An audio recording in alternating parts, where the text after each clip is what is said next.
Oh.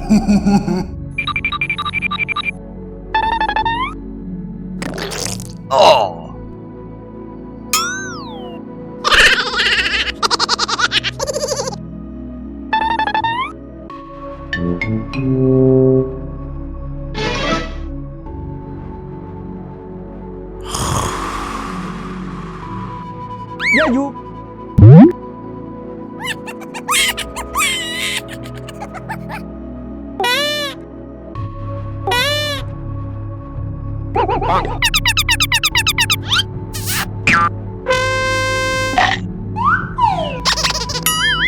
No, no, no, no, no, no, no, no.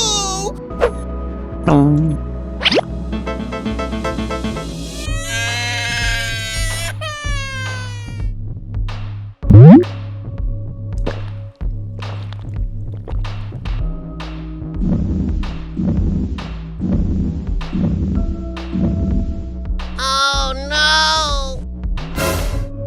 Yeah, you.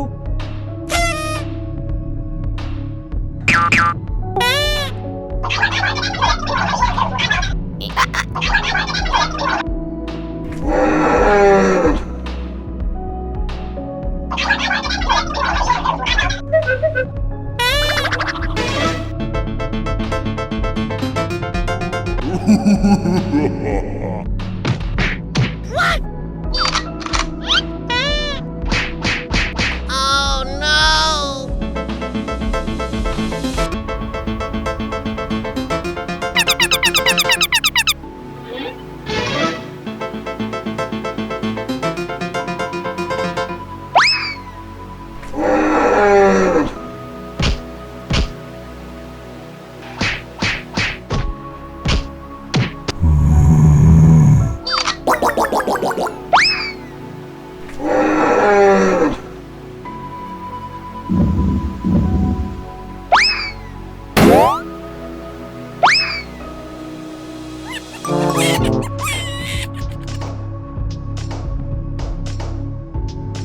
मुर्गी को हुआ अपनी गलती का एहसास।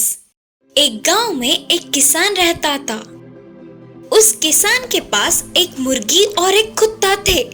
कुत्ता घर का पहरेदारी करने के साथ साथ मुर्गी पर भी एक नजर रख कर रहती थी। वह मुर्गी बहुत ही चमकती हुई सुंदर लगती थी। और उसी गांव में एक चोर बिल्ली भी रहती थी। वह बहुत ही चालू थी। एक दिन उसकी नजर मुर्गी पर पड़ी। तब बिल्ली ने कहा, अरे वाह, कितनी झाड़ी और भरपूर है ये मुर्गी। किसी भी तरह इसका स्वाद तो चखना ही पड़ेगा। लेकिन उस कुत्ते को देखते ही बिल्ली डर के कांप जाती थी। एक बार मुर्गी अकेली ही दाना चुग रही थी। तब बिल्ली वहां आकर मुर्गी से बोली, क्यों रे, कैसा है? तुम्हारा जैसा सुंदर इधर आसपास के गांवों में कहीं भी नहीं दिखा, लेकिन थोड़ी दुबली हुई लगती हो। तुम्हारे मालिक तुम्हें खाना खिला रहे हैं कि नहीं? तब मुर्गी ने कहा, ऐसा कुछ नहीं है, हमारे मालिक हमें अच्छे से खिला रहे हैं। तो बिल्ली ने जवाब दिया कि मुझे क्या पता रे, गांव में सारे बोल रहे तो मैंने पूछ लिया। अच्छा ये बताओ, तुम्हारे मालिक उस कुत्ते जितना तुम्हें ध्यान नहीं रखते क्या? मैंने सुना है ये, क्या ये सच है? करके पूछी। उसकी इन बातों से मुर्गी धीरे से सोच में पड़ गई। यह समझ जाने वाली बिल्ली ने कहा, अरे यार, तुम सबसे मिलजुल कर रहती नहीं हो ना, इसीलिए तुम्हें बहुत सारे बातें नहीं पता है और तुम्हें हम सब कुछ बता देंगे करके वो चोर कुत्ता हम सबको भगा देता है। तुम चाहे तो मेरे साथ एक बार चल सकते हो, तो मैं तुम्हें सबके साथ बातें करवाऊंगा करके बोली। तो मुर्गी को उसकी बातें सच लगने लगी। तो तुरंत उसने कहा, ठीक है, चलो, कौन कौन क्या क्या सोच रहे हैं करके जान लेंगे। तो बिल्ली मुर्गी को सुनसान जगह पर ले आई। उधर जाने के बाद मुर्गी ने पूछा, ये क्या, मुझे इधर क्यों ले आई हो? तब बिल्ली ने हंसते हुए कहा, अरे पगली, कौन भले लोग हैं और कौन बुरे, ये तक ना पहचानने वाली तेरे जैसे लोगों को जीना व्यर्थ है, इसीलिए तुम्हें स्वर्ग में भेजने के लिए ले आई हूँ। बोलते हुए उस पर कूद के चिढ़ने गई। इतने में पता नहीं कि यह कुत्ता कहाँ से आया, लेकिन कूद कर उस पे गिरा और बार बार काट काट के बिल्ली को उधर से भगा दिया। चुगलियों को मानकर कुत्ते पर शक करने से शर्म से उसने अपनी सिर को झुका लिया। उस दिन से मुर्गी ने फिर से कभी भी कुत्ते पर शक नहीं किया। शर्मीली लोमड़ी और चमत्कारी शेर। एक जंगल था। उस जंगल में तरह तरह के जानवर थे। एक दिन तभी पेड़ पर के खाए हुए शेर के पास एक लोमड़ी आई। उसके सामने ही एक शेर को देखने पर लोमड़ी डर के कांपने लगी और बच के भागने की कोशिश कर रही थी। अरे लोमड़ी डरो मत, अभी ही तो मैं पेट भर के खाया हूँ। अभी मुझ में भूख नहीं है और मुझे भूख ना लगने पर मैं किसी जानवर का शिकार नहीं करता।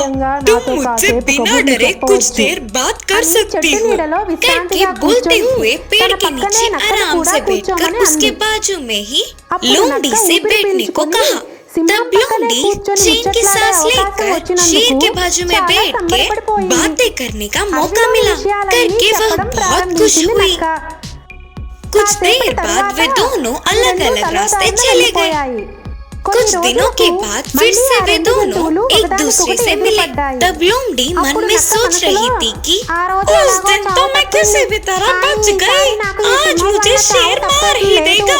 सोचकर डरते हुए लोमड़ी ने शेर से बात किया। अच्छा लोमड़ी, तुम डरो मत, आज भी मैं तुझे नहीं खाऊंगा क्योंकि मैंने अभी ही स्वादिष्ट भोजन खाया है। मुझे अब भूख नहीं लग रही है। तब लोमड़ी ने बोला कि ये शेर तो बहुत ही मासूम जानवर होगा, वरना कौन अपने मुंह के पास आई हुए खाने को छोड़ देता है। वही मैं होती तो मेरे पेट भरा होने पर भी आराम से खुशी खुशी बाद में खा लेती थी। अब मैं इस मासूम शेर के साथ खेलूंगी करके सोचने लगी। तब तक थोड़ी देर शेर से बातें करने के बाद वह अपने रास्ते में जाते हुए सोची कि कल से मेरा इस शेर के साथ खेल शुरू होगा। अगले दिन सुबह ही शेर की गुफा के पास छुपकर उसके निकलते ही ये लोमड़ी उसके पीछे छुपते हुए गई। उसके शिकार करके भूख बुझाने के बाद उसके सामने आकर बोली,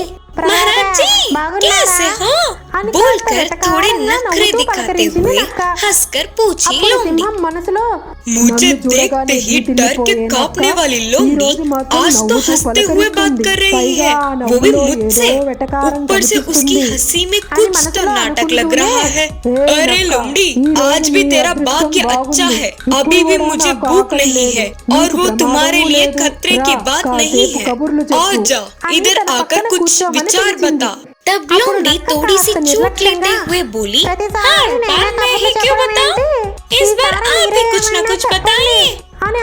उसके यह नखरे शेर को अच्छे नहीं लगे, लेकिन फिर भी थोड़ा सहकर मन हार के उससे बातें करके वह शेर अपने रास्ते चल पड़ा। उसके अगले दिन भी लोमड़ी शेर खाने के शिकार के लिए बाहर आते ही उसके पीछे पीछे छुपकर जा रही थी। उसके खाना खा के वापस मुड़ते वक्त उसके सामने जाकर बोली, क्यों महाराज, आपको कुछ ज्यादा ही हो गया लग रहा है ना? आपके कदम आलसी से भारी हो रहे हैं, कहीं बैठकर बातें करे क्या? करके हंसते हुए चिढ़ा रही थी। लोमड़ी उसकी अच्छाई को फायदे में लेकर चिढ़ा रही है करके समझने वाला शेर उसको पाठ पढ़ाने का निर्णय किया और बोला, ठीक है, चलो हम मेरे गुफा में जाकर बात करेंगे। बोलकर लोमड़ी को अपने साथ गुफा में ले जाकर बिठाया और कहा, तुम इधर ही रहो, मुझ में थोड़ा आलस है, शायद मैं कल शिकार करने के लिए ना जा पाऊँ, तो कल का मेरा शिकार तुम ही हो। लोमड़ी को अपने प्राणों के जाने के डर से उसके पसीने छूट गए। लोमड़ी ने शेर के पैर पकड़ते हुए कहा, महाराज जी मुझे माफ कीजिए, मेरी बुद्धि भ्रष्ट हो गई थी, जो मैंने आपको चिढ़ाने का दुस्साहस किया, माफ कीजिए। सामने वालों की अच्छाई का फायदा उठाकर चिढ़ाने की कोशिश करने पर यही फल मिलता है। कम से कम अब से तो अच्छे से रह। बोलकर शेर ने अच्छी पाठ पढ़ाकर चेतावनी दिया। बार बच गई। इस प्रकार उसकी अच्छाई का फायदा उठाने वाली लोमड़ी को शेर ने अपनी चमत्कारी से अच्छी पाठ पढ़ाई।